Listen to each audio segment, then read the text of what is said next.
listening to the Down the Wormhole podcast, exploring the strange and fascinating relationship between science and religion.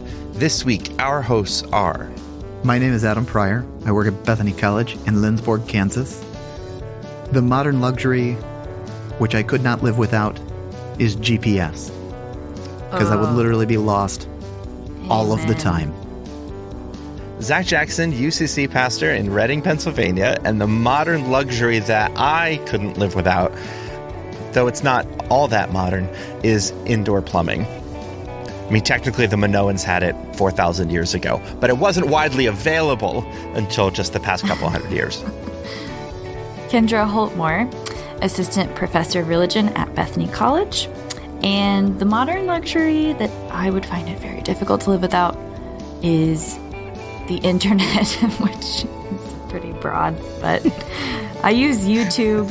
I love YouTube. YouTube, I feel like half the things I know how to do as like a normal person come from YouTube.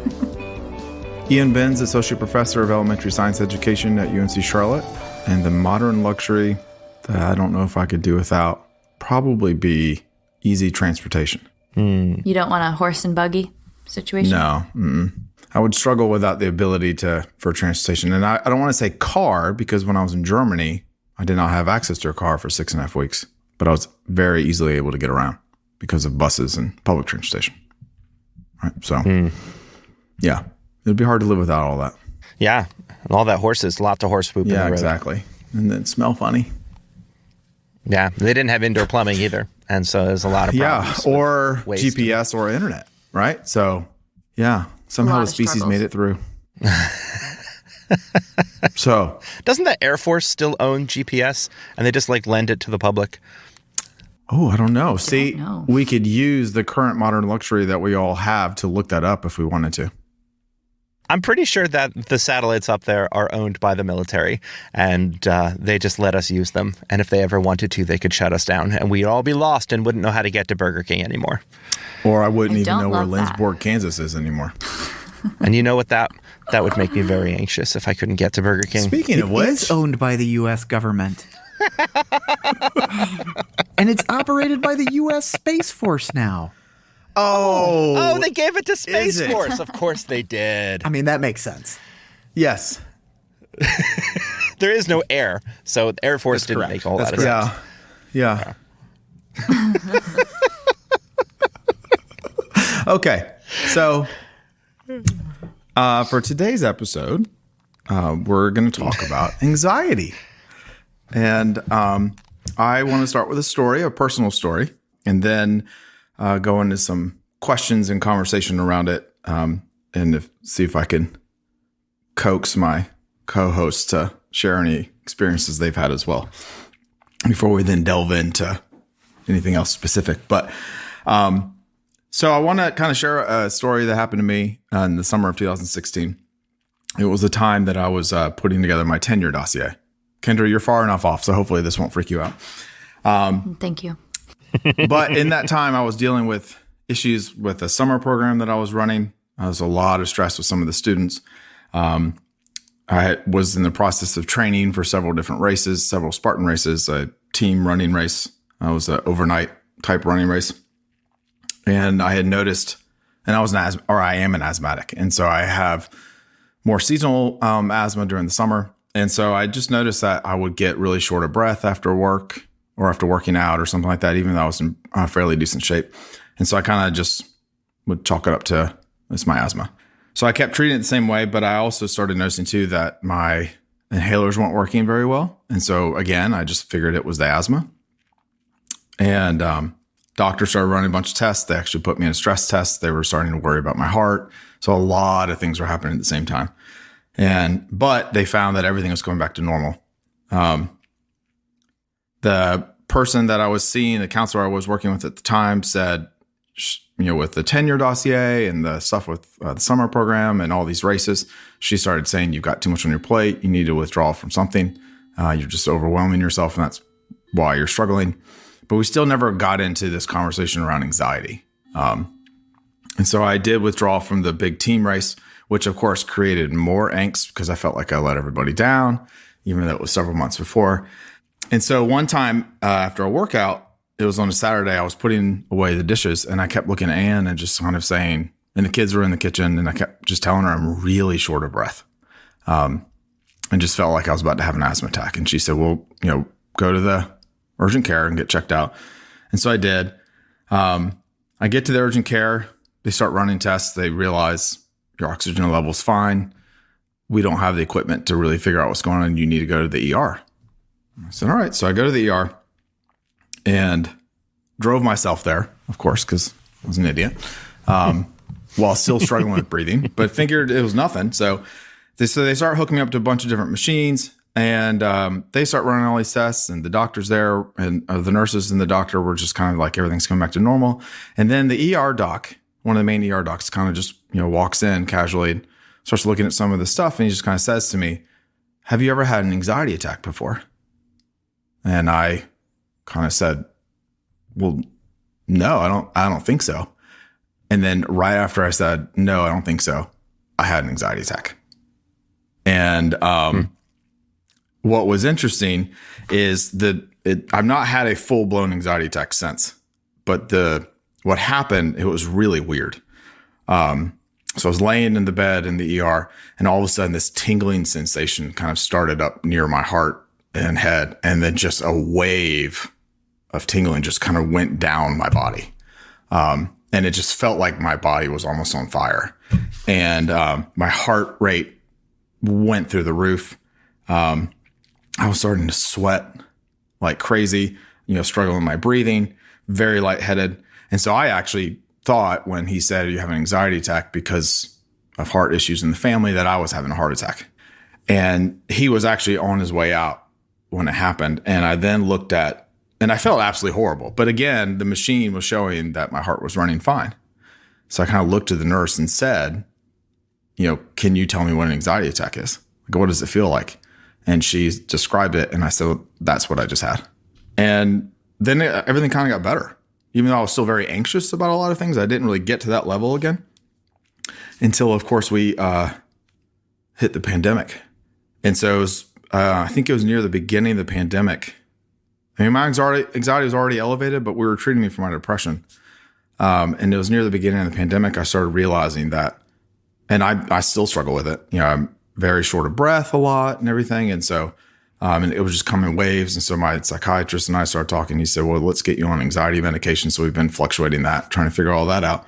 But it's still, I was anxious getting prepared for this episode. For example, I was texting Zach a couple weeks ago and said that, Zach very quickly said, you need to talk about this.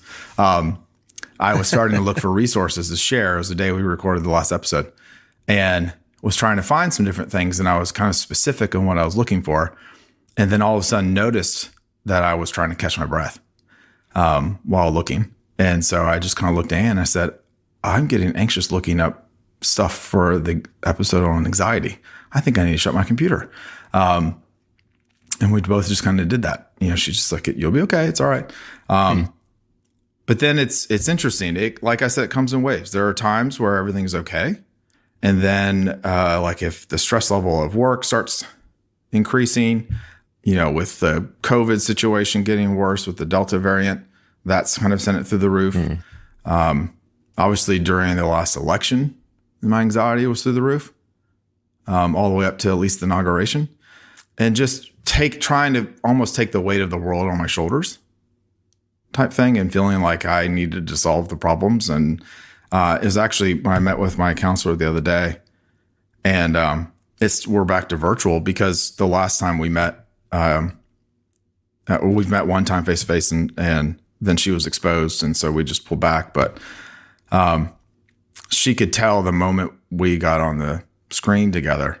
This was on Wednesday. I was taking a sip from my water, and she immediately said, okay, what's going on? And I just was like, I'm struggling. My anxiety's through the roof because we've had dean candidates on campus and stuff, and all the uncertainty. And it's still walking up steps and being like, man, I got to catch my breath, talking and realizing I just need to stop for a minute. And actually, I'm recording from home, and Anne usually works in the other room when I'm here. And I told her before we all got on, I said, what I say is I'm really elevated right now.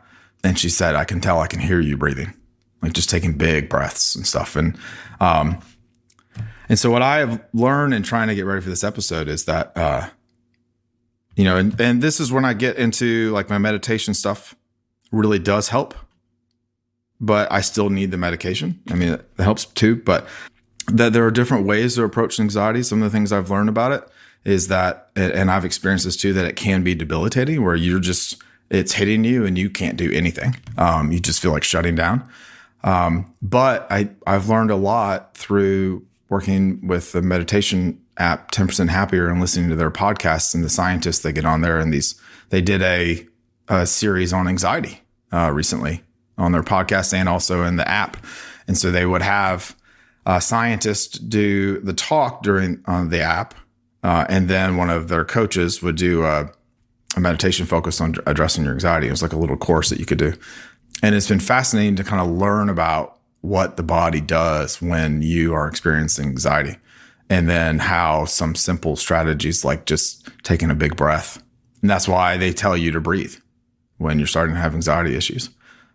Is to just breathe very, on a count of 4 or 3 or 4 in through your nose and then a count of 5 or 6 out through your mouth.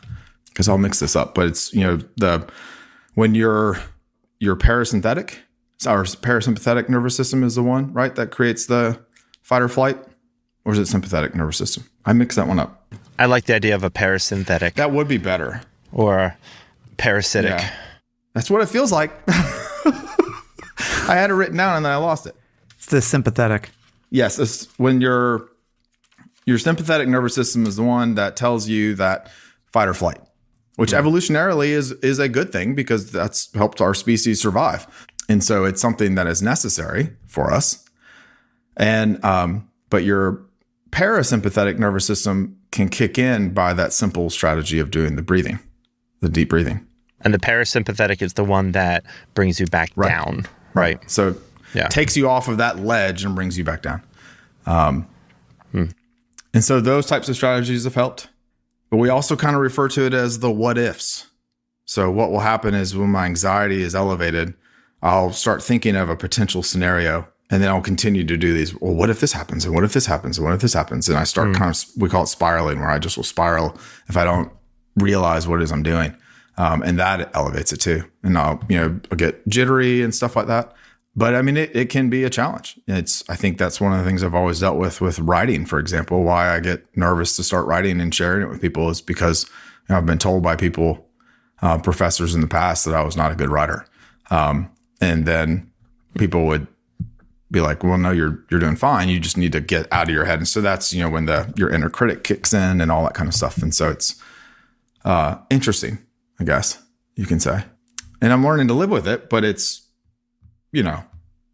tough. And I will say this too, and I would love to hear others their thoughts on it, on any of their personal experiences. But I found when I was looking up for resources for this episode that I was purposely being biased in my searches because I was trying to find the role of religion and anxiety and how religion can create anxiety.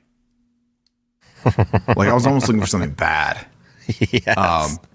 Just because I don't have the experiences as some of you've talked about and the way you were raised and your experiences with your early experiences with religion. I didn't have any of that. And so I just was kind of curious, some of the more fundamentalist perspectives on anxiety, but mostly what I would find out would be around like mental health. But then I started actually finding two studies showing that the role of religion with respect to anxiety, mental health is a positive thing, or can be positive, that it can actually help people with their anxiety, their depression, and mental health overall, which I wasn't surprised by that, but I thought it was interesting that I really struggled finding something to confirm my bias. And so that's where I'm curious if others can share their experiences, because I would love to know, is that just a pure bias? I mean, one thing I did read talked about, obviously, your perspective on God, of if you believe in a God that, gets angry at you and smites you, and that if you're not being good, that you're going to get, hurt or something like that from God, or that if you did something, if you were hurt, for example, physically, it's because God's mad at you. Those types of things. If you have that perspective on God, then that obviously can have a negative impact on your mental health. Whereas if you have the perspective of a more loving God, then you have a more positive impact on your mental health. But that was mostly what I could find.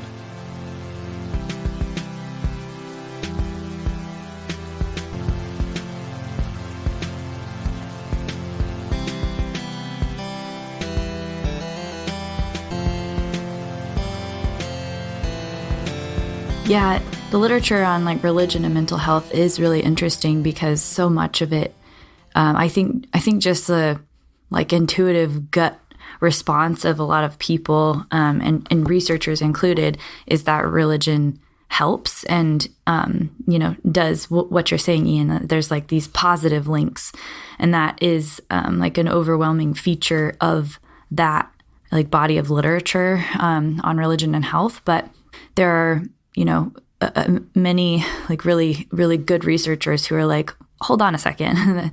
It's not a monolith. Like religion does have those associations with like those positive correlations with mental health, but that's not the full picture. And some of the examples you gave about like images of God are definitely do have those correlations with like, stress and anxiety and also just like the idea that you're being watched, whether that's by another person or by God, that like impacts people's behaviors too. And if you think that you're being watched, then you're likely to behave in different ways that are more, in line with what you consider to be your like moral ideals. And that's, got its own like double-edged sword of like people doing what they think is the right thing, but there's also maybe a little bit of like paranoia that starts to creep in, and that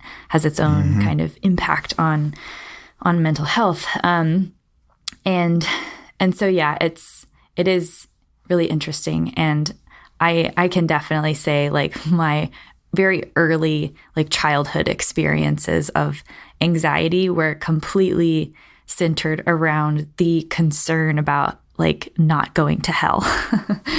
And it made me actually pretty obsessive as a child of like constantly checking in with my parents about, I didn't tell a lie today. Like, like feeling like I needed to treat my mom as like a priest, I guess, and like confess everything to her and to God in this way that was probably really annoying to my parents, honestly.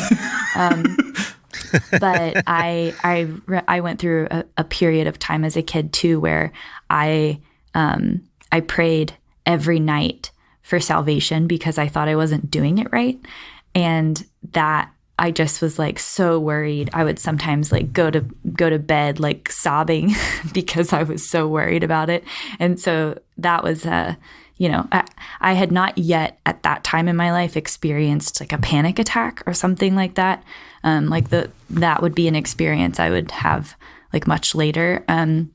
But like when I think about my earliest experiences of anxiety, that's what I think of. So for sure related to like God and afterlife conceptions.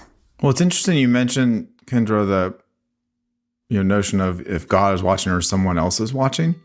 As I said before we got on to record this episode, Anne is usually working in there. And I was telling her that, my anxiety was elevated, and she said she could hear my breathing, and she actually offered to go upstairs. And I did not ask, but she just kind of said, would it be helpful if I'm upstairs in the upstairs office so that you don't feel like I'm, just listening in. And I was like, well, it's up to you. I'll be fine. But, I thought that was interesting. And it is helpful, right? I mean, when I have my online counseling appointments, the other one I had the other day was in my office at work. And so I was kind of initially like, okay, I'm really struggling right now. If I break down, are people going to hear it? For sure. And it's like those. So we're ruining our children with Elf on a Shelf, is what you're saying. Yes. Elf on the Shelf is the most dangerous thing that has happened in the past decade. I want Only post 9/11 could we have gotten away with Elf on a Shelf and like surveillance in your home, and that's a good thing. Yeah, Adam, I want you to unpack that a little bit. Why do you say it's the most dangerous thing? Because Elf on the Shelf is inviting people to bring the Panopticon into their home. So the Panopticon was a model of a prison where there was one guard who was put in the middle so that they could constantly observe the prisoners without the prisoners knowing they're being observed. Oh. Right? So the prisoner always thinks they're observed whether they are or not. Right? It was a specific model of an English prison that Jeremy Bentham came up with. And it was intentionally meant to create this feeling of being watched such that you wouldn't do bad things. Elf on the Shelf is just a version of making a prison for children before Christmas so that they don't misbehave. Because the abstract of Santa Claus watching you secretly through some kind of snow globe Not or enough. something, So like instead, Saruman, not enough. We're going to put this elf right there looking down upon you all of the time. And, because he moves, you don't know if he's looking at you at any given moment. Is this the equivalent of putting saints and icons in your house as a visual No, reminder? I don't think it is. the Like, I do think omnipresent there's God? actually like a difference with this, which is why I think, Okay, what's the Elf on the difference? Shelf is from the devil. But So you're saying you don't have Elf on the Shelf in your house? Is that no, what you're telling us? absolutely not. There's no Elf on the Shelf in our house. Look, if you want like a creepy, crazy Christmas holiday, we're into Krampus, but we're not into Elf on the Shelf. You would be. Man, I really want to go put Elf on the Shelf in Adam's office when he's I not swear to there. God, if you do, I will bring the reign of terror upon you. Oh, man. Well, if any of your fellow faculty are listening to this episode, Yeah. and it's not Kendra, Yeah. Right. We'll We do got some ideas here. collaborating. Yeah. I know there are people who will play on this now. No, to me, what's interesting and like what's different about like having like the image of a saint or something like that in your house, right? Is like if the function of something like a holy relic is to induce a sense of like I'm moving closer to this ideal, that's very different than the elf on the shelf that is there to objectify you, right? So if we don't play like the Bentham way, right, we can play with like the Jean-Paul Sartre way with Elf on the Shelf, right? So Jean-Paul Sartre in Being and Nothingness has this famous like keyhole passage, right, where there's like a guy, of course he's a guy, who is squatting in a doorway, like squatting outside of a closed door, and he's like looking through the keyhole at someone. And he's totally immersed in this experience as though it's just him and this other person. And then suddenly he hears footsteps and it disrupts, right? And it's this example in philosophy of realizing that if you are an observer, then you also can be observed, right? But it does these variety of other things too, right? Because the observer makes the person in the closed room into an object. They're not treated as a whole human being. They're the thing that is seen by the peeping Tom in the hallway, right? And when we recognize suddenly that we've been objectified in that way, it creates this feeling of anxiety and nervousness, of being made less than human, right? So, Elf on the Shelf makes our children into things that are less than human. That's a problem. Also, I like to point this out because people who are like generally into Elf on the Shelf would never want to admit that they're making their children less than human. And I'm like, ha!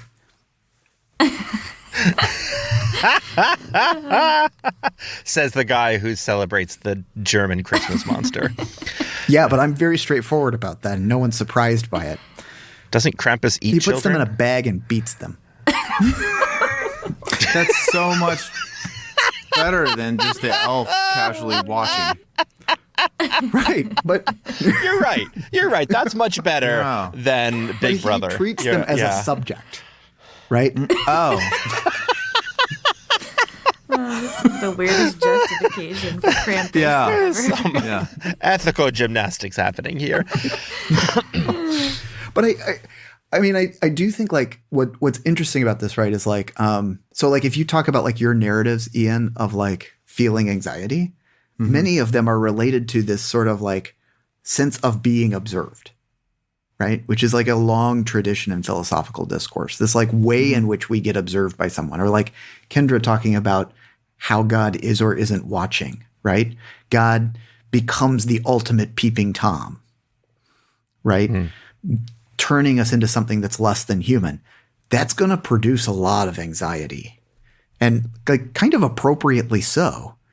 Also, that's a terrible God, but that's maybe a different tangent. But like Tune in another time. Adam ruins your God. that's clearly going to be the little segment I add at the end here pretty soon. Yes. No, but I do think like what's interesting to me is like that there's this I feel like a lot of times when I have talked with folks who either feel or experience anxiety, there's this sense that it's this very like personal thing. And to me, what's very interesting is that when I think about anxiety, it is this like thing that is put upon someone, right? There's this way in which situation has created a system in which they feel like they're less than a person. So I have a question. I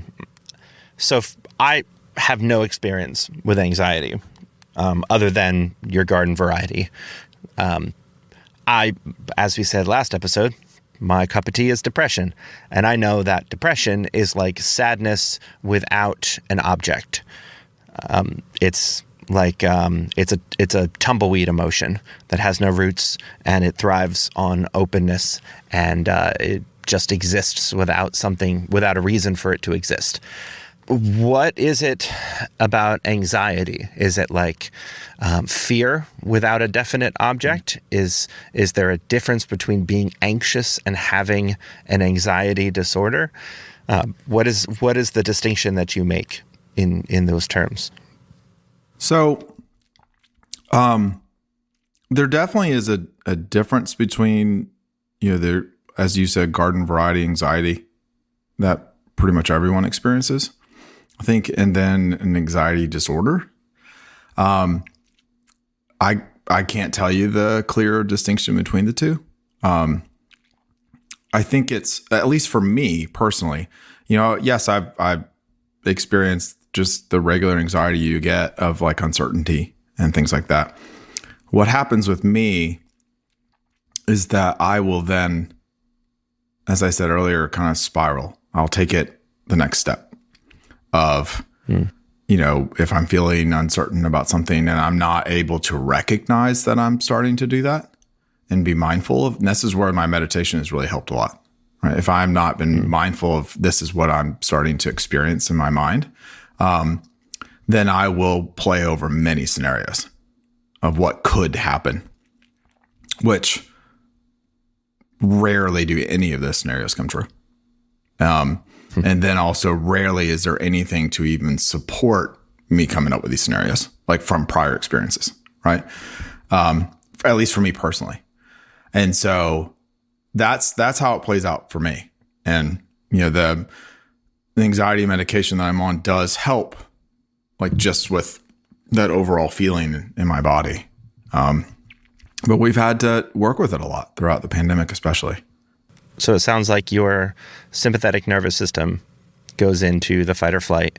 You get pumped full of cortisol and all those sorts of superhero chemicals, but then the parasympathetic doesn't kick in, and then you don't get those washed out of you. Correct. And they just keep on running and running and running and running, and then wear out all of your synapses and makes it then hard to function. Yeah. And I also deal with depression, and so there have been times where I will, as you mentioned earlier, Zach, and we talked about in the last episode, that I will get that overwhelming sense of sadness will just hit, right? But like the anxiety, I think, is what has driven me at times to being more angry about things, because I start to take it personally. When I see things happening in the world, I take them personally. And that's something that I've seen you on Twitter. Yeah. That I've really trying to work on not doing, and knowing that that's something that I work on with my counselor and with my meditation, is relearning how to not take everything so personally. And it's always been a struggle for me, but I think throughout the pandemic, as I've talked about several times, I've learned a lot about people that I thought I knew. And then when you just see the way society has behaved, or members of society behaved, and it's just led to being just more on edge at times. And so when it's already a little elevated, and then we're looking for a new dean, for example, that adds stress, right? Teaching a new prep for the first time. Like, this is the first time I'm teaching this class. I've got 2 sections of it. I'm doing fine. But that raises anxiety because I love teaching and I want to do a really good job. And so even my counselor the other day was just kind of saying, like, and this is what's helpful with her. She has her PhD. She was married to an academic. So she kind of understands the academy very well in higher ed. And so she just the other day was just like, Ian, like, you're taking everything way too seriously. And the moment she said that, it kind of kicked in the parasympathetic nervous system, reminding me that, right, I am, right? So, but there are times when I get to that point where I need to hear it from someone else other than myself, because I feel like I'm having the internal struggle in my brain. I'm telling myself this is not really true, but then another part of my brain is saying, oh, but it is. And it's like, who's winning at that moment? And so some of the meditations I do that have been helpful is that, because one of the things I learned early on when you're dealing with anxiety, and it was actually from a meditation I did that was focused on the media and the news. And they were describing that if you feel charged from the news, right, or and in general just anxious about something, that a lot of times what happens is that you're feeling the emotion of anxiety, that feeling of anxiety in your body, and then you're on top of that, you're frustrated with yourself because you got anxious. That a lot of times that happens. And so some of the meditations I've done have really helped me realize that. Allow the anxiety to happen. Don't get mad at myself for the anxiety. That's one of the issues that does happen, is that I will get frustrated that I'm getting anxious about a situation. I will then spiral out of control. And when I finally realize, okay, anxiety, you're there to try to protect me. It's almost kind of give it a persona of just saying, welcome to the party. I know what you're doing, but I am in charge. You can sit there in the room and make sure I'm safe. Which is the whole point of anxiety, is to protect us from fight or flight, right? But I'm in charge. And so visualizing it has helped, but there are times where I forget to do that.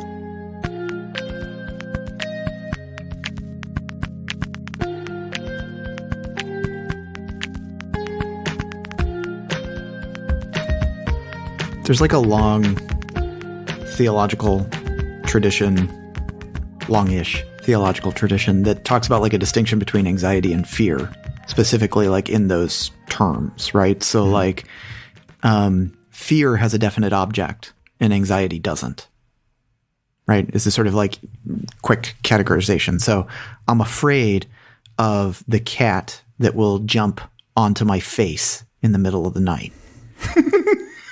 But it's which happens, right? Which happens and is a legitimate fear. Right. I mean, that seems totally fine. Right.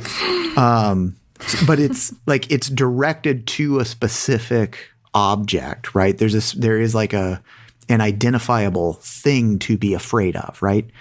Whereas with anxiety, you specifically don't have an object. It's when you give it an object, it becomes a fear. Right. And fear is something that's manageable. I mean, it doesn't feel good. Nobody likes the cat jumping on their face in the middle of the night. But also, right, like if I know that that's something I'm afraid of, I can do things to mitigate the fear. I can close the door. I can put the cat outside. I can curse at it before I go to bed, right? Whereas like with an anxiety, because it doesn't have that object, those typical ways that we manage our fears don't work anymore. Right.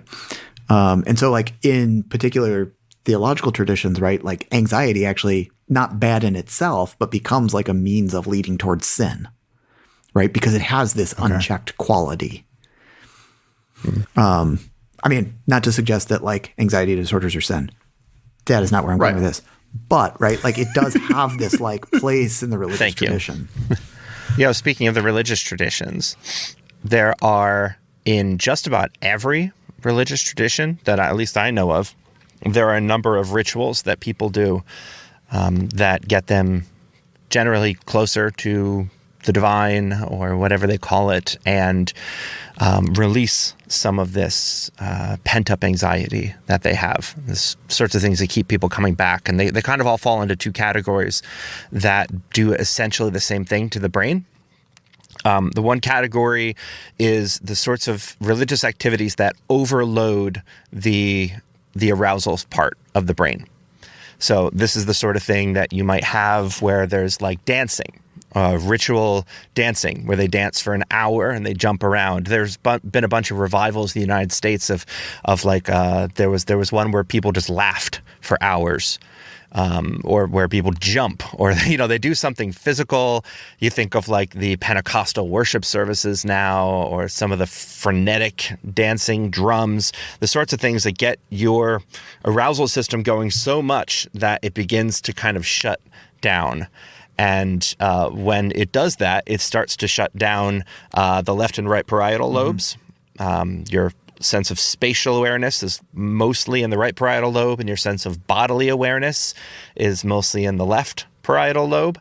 And so as they shut down, your brain starts to send signals back, like it skips them altogether. You kind of lose a sense of self. Anyone, you don't even have to be religious. If you're at like in a stadium and something amazing is happening in front of you, and you jump up out of your seat and you're with everyone in the room and you're jumping around and clapping, and you kind of forget where you are, right? You forget your spatial awareness. And when that happens, the brain sends messages back towards the more ancient parts of your brain, the lizard brain.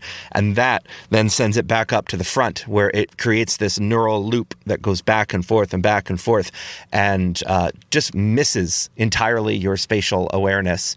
And in so doing, gets you out of yourself.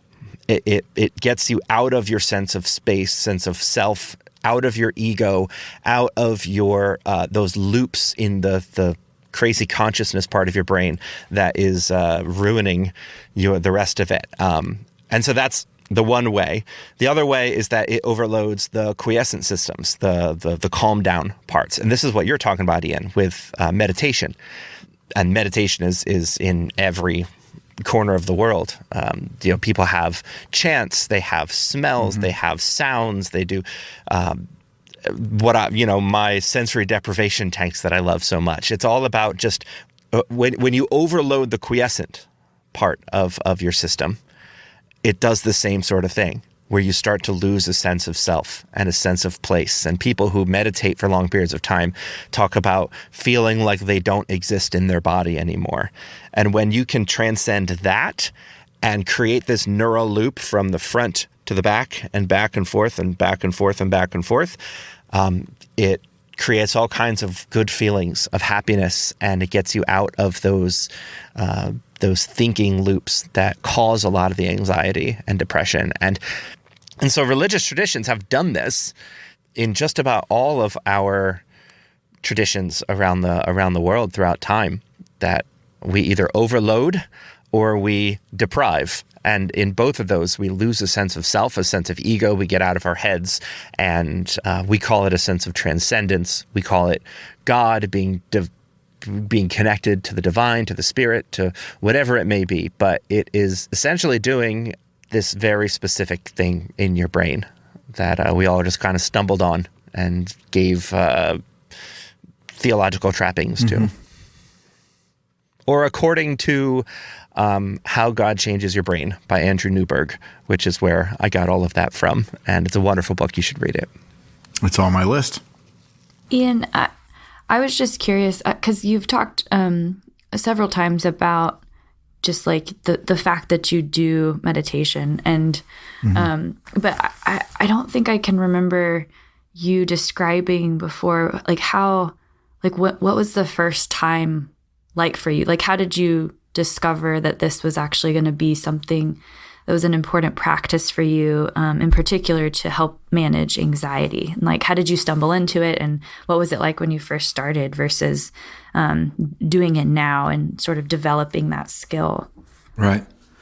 So, I first started thinking more about it. It was back in 2019, probably, of something to be thinking about. And it was actually because, so when I went to, co-led the study abroad in Germany in fall of 2018, that by the time being away from Anne and the kids for 6.5 weeks, that I ended up depressed, and really struggled. And so when they came to visit, we spent time together, we came back, and my depression came back and I was really struggling. And so that's actually how we started seeing that counselor. We actually went together, just because I was really struggling and I was making some comments, and the counselor looked at me. She's like, "You're depressed." So that's what's going on here. So she took me on as a client. And she is someone, again, and I'd known about meditation, but always kind of had this idea of, I'm so ADD, there's no way I could do anything like that. My mind's always going, how in the world could I ever do that? So I had that false notion of what it is. I was supposed to shut off my brain and somehow make that happen. And she just would kind of talk about meditation, not just relying on medication, but there are other strategies, and, making sure you're like going outside and stuff like that. And so I still do those things. I still exercise, a lot. And, but so she was kind of the one that was encouraging it, and I was looking into different apps. And then, it was, right when the pandemic started, I'd slowly been getting into the practice with a different app, Headspace, and I liked it. But it was right when the pandemic started. My mom was the one who told me about 10% Happier, the book by Dan Harris, and him having an on-air live anxiety attack. And so I was still kind of uncertain of it. And then when I read that book and saw all of the work he did in determining the science behind meditation, kind of helped me go into that route. And then I just enjoyed the coaches, and started realizing that, hey, first of all, my original notion of meditation is not accurate, especially mindfulness meditation, of just realizing that your brain thinks is what happens. And so the mindfulness part is recognizing when a thought comes in and say, okay, and then get back to like your breathing and counting your breath.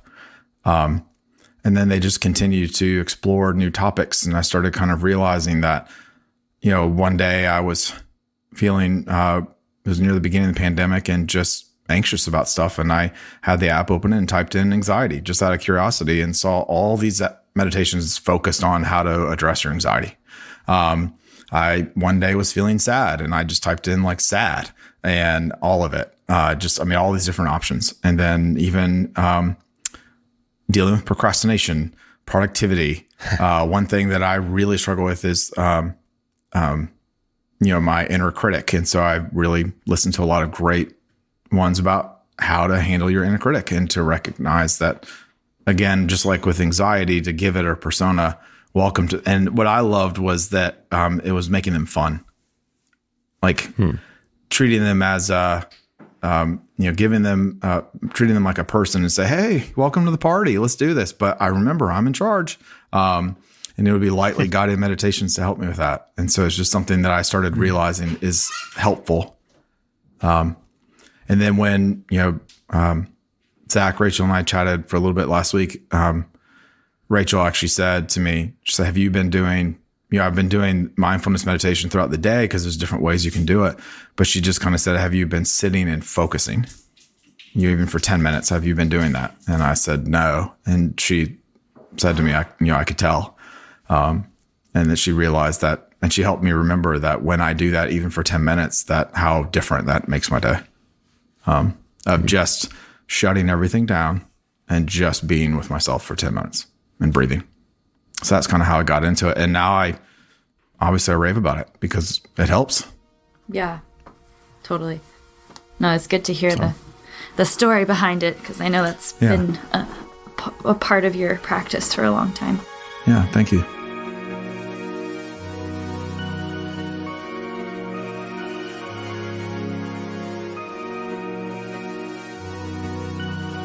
Does anyone else have anything they want to share about any experiences, or? I mean, I don't know exactly like an experience to share, but I also meditate, and it's definitely, I think it's like a life-changing practice. So, it's not a particular story, but a very brief and loud endorsement of meditation practices for not just anxiety, but I think, like whatever kind. There's so many different kinds that, it's just kind of amazing. Like 10 minutes is not that long. Like people who are really expert meditators who do like hours of meditation in a session, it makes you feel kind of silly when you're starting out doing like 5 or 10 minutes. Like that's definitely how I feel. And like the longest I have probably done, which again is, I think I like disrupt my practice with various life things and then feel like I have to start over at the 5-minute mark. But like 15, 20 minutes, I think 30 minutes might be the longest that I've done it. But even like 5 minutes sometimes feels like forever to sit there.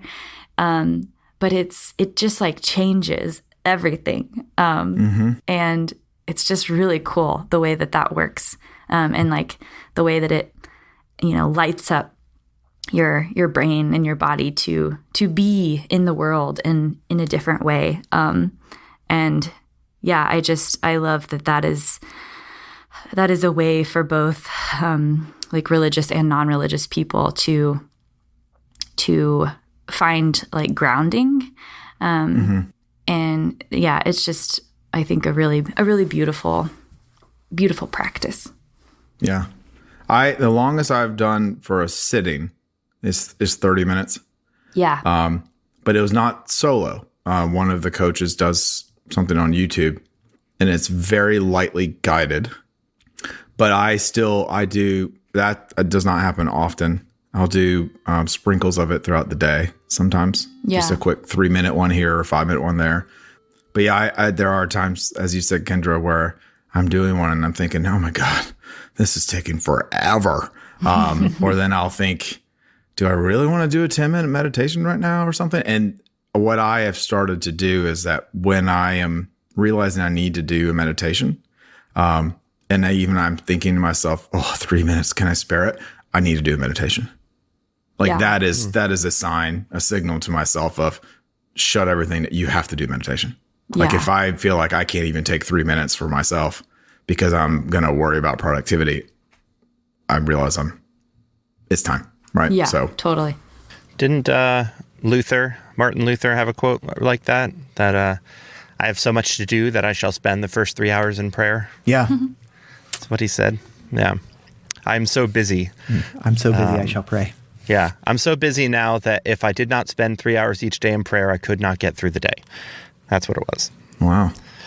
I think it's interesting after like talking about depression, talking about anxiety, right? There's this, I think there is a temptation as we have been able scientifically to better explain how it is that particular religious practices create changes for us, to say, well, if I can do that with medication, hurrah, that's just as good or better. And I think it's really interesting as like both Zach and Ian, you've both like spoken about this, right? Like there's very clearly, to anyone who's really wrestling with these issues, a really deep sense to say like, that is not a viable solution, right? This is that place where like medicine and religious practice meet, whereby, you get a little kick in the right direction, and then you have to take on the work of doing the thing to maintain, right? Or to move in a way that you feel is positive. And I think so often, particularly in like religion and science discourse, it can really quickly turn into the like, well, science now makes the religion piece irrelevant. And I think it's really interesting that this is an area where it's really clear it doesn't. And it's kind of interesting to see how that plays out. Well, I just learned about a book that just came out by, of course, I just bought it, David DeSteno, who's a psychologist. How God Works, the Science Behind the Benefits of Religion. And it just came out, I think, this week. But what I found interesting is that he kind of has talked about that, a little story they put, psychologists are learning what religion has known for years. And he was saying that, this is not looking into the theology aspect of religion, but instead the day-to-day practice of religious faith. So in some, situations, with meditation, for example, and what that does to the brain and those types of things. And, I think some of this will align with Newberg's work too, Andrew Newberg's work too. But what they're studying, I've not started reading the book, but just what their studies are showing about that community and how that helps and how religion has known that for such a long time. And now science is able to show actual evidence based on science that kind of supports it. Right. And so, as you said, Adam, it's showing that there does not need to be that disconnect between the two, or of, okay, well, now that you're medicated, because science understands the role of this medication, you don't need to worry about that religion stuff anymore, of realizing that both help. So, yeah. And Newberg also clarifies that it's not enough to believe in a God for it to be beneficial, that actually if the God that you believe in is a vengeful or angry or violent God, it actually is detrimental to your eventual mental health and brain development. They found that people who believed in a loving God had more had a more complex neural networks and were more empathetic and were happier people overall, whereas people were underdeveloped in their brain if they were raised on an angry God. And there might be some correlation and causation thing happening there. I'm not sure. These are small sample sizes, but I can tell you anecdotally that makes sense to me. You become what you worship. Yeah, I think another piece too that sometimes is highlighted in this research and sometimes not, is that the piece of community, like the religious community that you're in, is a significant source of support, and that a lot of the positive correlations between like religion and mental health, it looks like on the surface that it might be like entirely about, God concepts or afterlife concepts. But what is sometimes like left behind in some of the religion and health literature in particular, with like psychologists who are not like paying as much attention as they should to like social factors, is the fact that people are usually not like in isolation with this like, belief piece of faith, and that there's also this like whole community behind them. Not always, but a lot of people like going to church or whatever religious congregation, and that has a huge like positive correlation with these, good health outcomes. And also that people who are, on the other hand, people who are healthy and generally like able-bodied to like get around, are more likely to show up at places like, church or other like social functions, and people who, are debilitated in some severe way might not be able to get in the door of a religious institution or like anywhere beyond their home if they're like bedridden or something like that. So there's like other external like social factors that also are an important part of the story when we talk about like correlations between religion and health and and mental health, but like health in general. That's just like an interesting part of the research narrative that you have to kind of dig to see, like, are they paying attention to that or not? Do you have any final thoughts, Ian? Well, so I wanted to read a quote, and I'm going to mess up her name. So this is the book I was talking about earlier, See No Stranger, A Memoir and Manifesto of Revolutionary Love by Valerie Kaur. Kaur? K-A-U-R. I'm not sure how to pronounce it, but what I've learned and what we've known is that even pre-pandemic, that whenever we get around a presidential election And this is even pre-2020. This is 2016, 2012. Ann and I have been together since 1999. That as I started paying more attention to stuff, so even like with the 2008 one, 2012, that as we would get into that, like up to the election and get very close, I would delve more into the politics and really start paying attention and get frustrated easily and things like that. And so one of the things we've learned throughout all this, or that I've learned sometimes with strategy, is that if I start getting into, and it's more social media than anything, if I start paying attention to it too much, I will get elevated. My anxiety will go up. I'll start really struggling. So, I will not listen to the news as much now. I listen to music in the drive or podcasts on the drive and not listen to news anymore, just because I know that's what elevates me, and I'll pay attention to it to have an idea. But the thing is, I was saying earlier about one of the issues when you're dealing with mental health is that when you do things like this, like for me, the strategy of not listening to the news, I feel like that I feel weak, right? That it's like, why am I not strong enough to be able to do this? And that is a thing for me, and I really struggle with it. And so I may get emotional reading this. I'm sorry. But so when I open up her book, and before it even gets to the introduction chapter, it's the page right before it. So I'll just read it. This book is for anyone who feels breathless. Maybe moving through this world in your body is enough to make you feel constriction in your chest. Maybe you're holding someone close to you who is struggling and suffering. Maybe you are reeling from the latest mass shooting, or the refugee crisis at the border, or the looming threat of climate change, or the blistering pace of a global pandemic. Maybe like me, you are breathless from all of the above. I thought my breathlessness was a sign of my weakness, until a wise friend told me what I wish to tell you. Your breathlessness is a sign of your bravery. It means you are awake to what's happening right now. The world is in transition.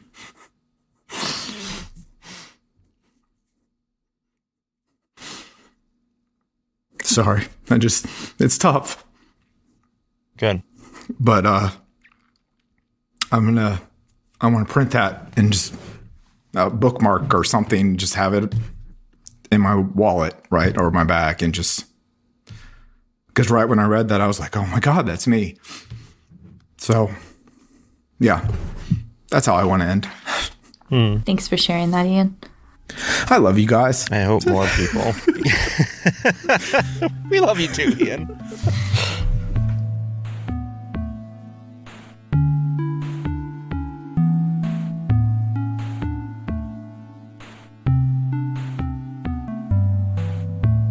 So, Zach, tell us about Dead Christians. Oh, man, this is such an awful transition now. What you got?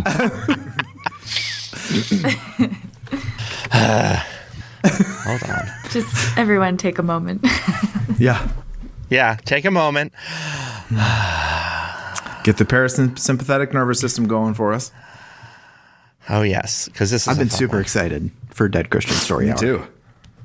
I feel like I need to maybe get some popcorn and a cup of coffee or something. And So this is the part of the show where one of our hosts shares a special segment. This is only the second time we've done this. But my special recurring segment is going to be the Dead Christian Story Hour, which I feel like needs a jingle, right? The Dead Christian Story Hour. I don't know. We'll come up with a jingle in some future episode. There we go. Thank you, Kendra. I say it like that because I love reading stories of over-the-top hagiography, which is a genre of writing in which people are writing about dead holy people in their tradition. And I don't say this is a story of saints because a lot of these people never got officially canonized. And some of that will become evident in the future. Plus, I think the whole process of canonization is a little rigged anyway, but that's another episode. Maybe we need to have a Catholic on here who can outweigh my Protestant prejudices. But I want to tell you a story today about a woman named Christina the Astonishing. First of all, great name, right? Yeah. So this woman was born in 1150 in the county of Lune of the Holy Roman Empire. She's from Lune, She was an orphan at the age of 3, and then she died at 21. I'm feeling good already. But the story doesn't end there. Because if it did, that would not be hagiography. So during the funeral mass, she miraculously sat up out of the coffin and flew into the rafters, where she perched there like a pigeon or a gargoyle or something. And she refused to come down out of the rafters because she could not stand the stench of the people in the room. The reason being, when she came back from the dead, she could smell sin. Okay, we talk about what superpower you want to have. None of you ever said you wanted to smell sin. No, thank you. I have no idea what sin smells like, but she hated it. Because she says when she died, she was given the grand tour of heaven, hell, and purgatory from God, and as one does. And then God gave her the option. He said, look, you're 21, you're young, you can come up here, you can party with me up in heaven, or you've seen those folks in purgatory, right? If you want to go back down to earth and do penance for them, then I'll accept that. And so they can get out of jail faster. And so she's like, you know what? That seems like the holy thing to do. I'm a super nice girl. I'm going to go back and do some penance for the dead people. And so when she woke up, she could smell sin, which I guess came from being a part of heaven for a little while. And she hated it so much that she used to hide from people. She'd climb trees and live like in the top of the tree for long periods of time. She would jump inside of ovens and cupboards to get away from people. She used to hang out in the rafters of the church. There were a couple of times where she just flew away, just like Superman, just was like, smelly people, fly away. And so for the next 50 years, she spent her time avoiding people and doing penance for the souls of those in purgatory, which meant praying a lot and also abusing herself, taking their punishment. So she used to just sit in fire and scream in the middle of the town center. Wow, that's a lot. And people would be like, whoa, that's a little extra, Christina. But then she'd come out of the fire and she'd be totally fine. Or when the waters were frozen in the wintertime, she used to just go swimming in the frozen waters for like a week at a time. They'd be like, oh, there's Christina in the water again. She's screaming again, but she's fine. Or she would go over to the water wheel and she would get herself tangled in it and then go like around and around and around, getting splashed in the water and crushed in the water wheel. And then she'd come out of that fine too. And people were like, she's kind of holy, she's kind of crazy, but I'm into it. But we love her. And when she was hiding from people, like up in trees and in cupboards and stuff, she couldn't get close enough to like buy food. And so God used to give her special heavenly milk out of her own breasts, which she would drink as her food. And then one time they put her in shackles in the town center because she was being very disruptive, and she was all beaten and bruised, and special healing oil came out of her breasts, which she then rubbed on her wounds and made her better.